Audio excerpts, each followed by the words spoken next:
केते असहाय राज्यर बीजेपी सरकार। ओडिशार केते लोक राज्य बाहर खटुछंती दादन, केते निर्यातित हेउछंती ओ केते जनक जीवन जाउछि।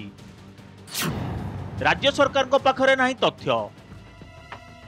अंतर्जातीय श्रमिक दिवस पालन अवसर में राज्यर दादन प्रसंग को नहीं निजर दुर्बलता बखाणी सरकार। श्रमिक दिवस में उभय मुख्यमंत्री और श्रम मंत्री मानिछंती जे ओडिशार दादन संपर्क में सरकार को पाखरे नाही डाटा। केते लोक दादन खटिबाकू जाउछंती तार नाही सठिक तथ्य। सरकारी रेकर्ड अनुसार राज्य बाहर को दादन खटिबाकू जाइथिबा श्रमिकों संख्या मात्र 70,000, किंतु वास्तव चित्र पूरा ओलटा। पश्चिम ओडिशार 9टी जिला को दादन प्रवण बोली चिन्हट करा जाइछि।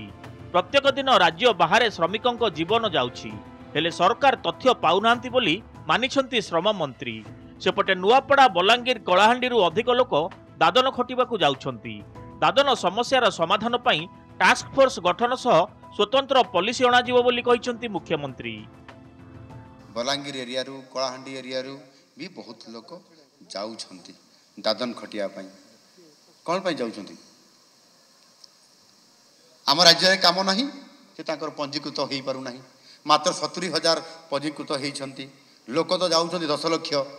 वर्तमान राज्य बाहर को दादन 70,000 मात्र ऑफिशियल देखा, किंतु अधिकार अधिकार से माने बाहर को जाउछन्ते। से पिला माने मध्य शिक्षित गच्छन्ते, सब कथा जानुछन्ते, किंतु से माने रजिस्ट्रेशन कर दे कि जाउ नाहंती कि तांको पाखरे लेबर कार्ड रो कौनसी व्यवस्था नहीं।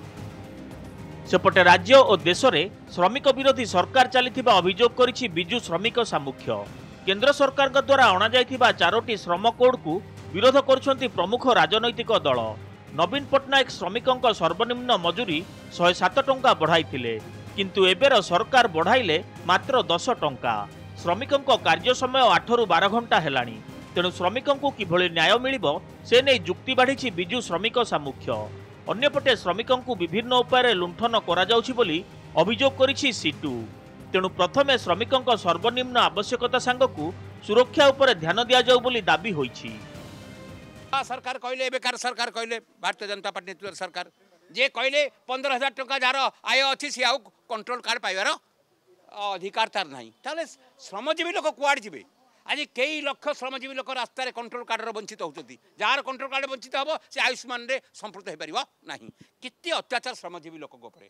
आज दिवस हूँ विश्व श्रमिक दिवस। श्रमिक मानकर अधिकार, तांकर सुरक्षा आ सर्वनिम्न मजूरी आ सरकार कल्याणकारी योजना केते अधिक हो पार। सरकार गोटे श्रमिक विरोधी सरकार राज्य भारत वर्ष अच्छे 4टा कोड जो करते से 4टा कोड को आम सब विरोध कर सब दल मत निर्विशेष समस्त ट्रेड यूनियन 20 तारीख दिन 20 मई भारत बंद डाकरा दिखाई। सारे जो आईन कले से आईन बल श्रमिक मान ट्रेड यूनियन कर भी अधिकार रही, दाबी उठेबार अधिकार रही। चारिआडे आज सभा समिति समारोह चली पताका लाल पताका उत्तोलन चली जे श्रम कोड विरुद्ध रे ए वर्षर समय मई दिवस को आपण माने पालन करंतु एवं श्रमिक माने पुणी एकाठी हुंतु। आगामी मई 20 तारीख सारा भारत वर्ष आंदोलित सृष्टि हो, कोटी कोटी संख्यार श्रमजीवी एकाठी हुंतु। से सरकार मोदी सरकार श्रमिक विरोधी जनमारण श्रम आईन विरुद्ध श्रम कोड विरुद्ध रे खोद सरकार पाखरे नाही दादन तथ्य। तेणु अन्य श्रमिक किभଳି न्याय पाइबे ताकू नहीं जोर धरिछि चर्चा। भुवनेश्वर कैमरा पर्सन अब्दुल वाहिद मलरंजन महांती रिपोर्ट, नंदीघोष टीवी।